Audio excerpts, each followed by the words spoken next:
I've been thinking about this quote lately, and this quote says, "If the devil can't make you sin, he will make you busy." In Japanese, the word busy is broken down into two characters. And those two characters mean heart or spirit, and then the other character means death, suggesting that if we are too busy, we begin to spiritually die. And in 2025, I think the number one enemy to people feeling spiritually connected is distraction. And this is touching all of us. And so why does this matter? Why is concentration so important to feeling spiritually connected?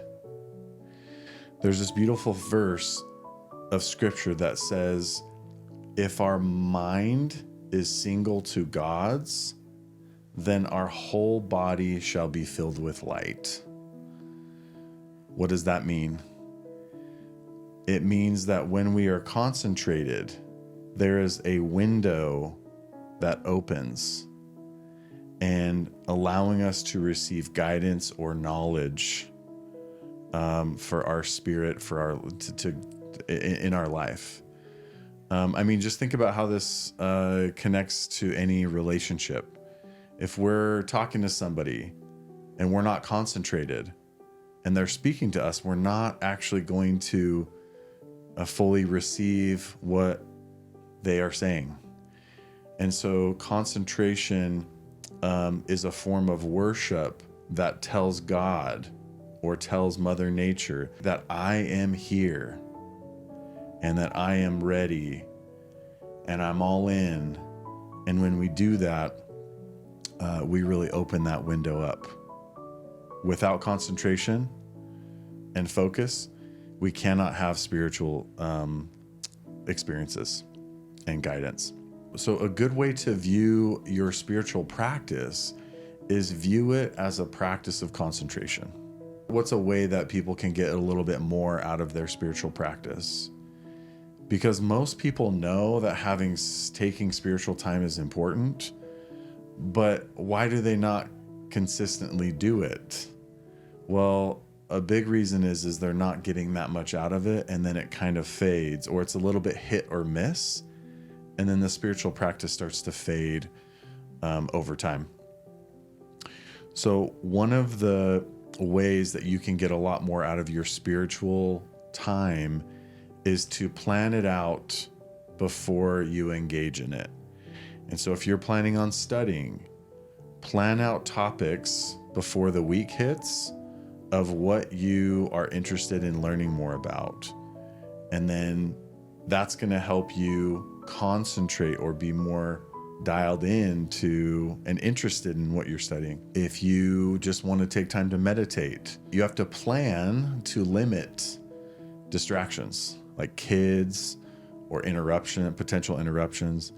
And so most people do not take the time to plan out their environment or their focus enough to really concentrate.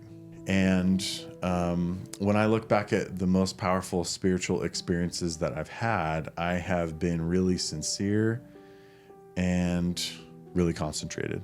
Something that's pretty romanticized in our society is this ability to multitask. It's almost like this romanticized and really valued ability is oh, I'm really good at multitasking. Is that a good thing? It leads to another powerful quote, which says that if someone is everywhere, they're nowhere. When we divide our attention into multiple different things, there's two things that happen.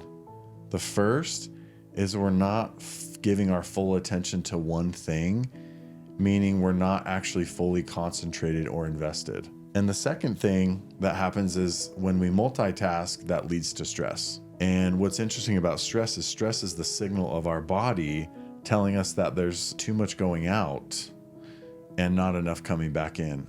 So it's really valuable to take the lesson from some of the Zen masters in the past and currently is that when they do a task, they give it their full attention. They are never rushing to try to finish a task, but they are doing it evenly and slowly and giving it their full attention. As soon as we stop resisting this feeling of like wanting to get something over with, then the dissatisfaction of it fades.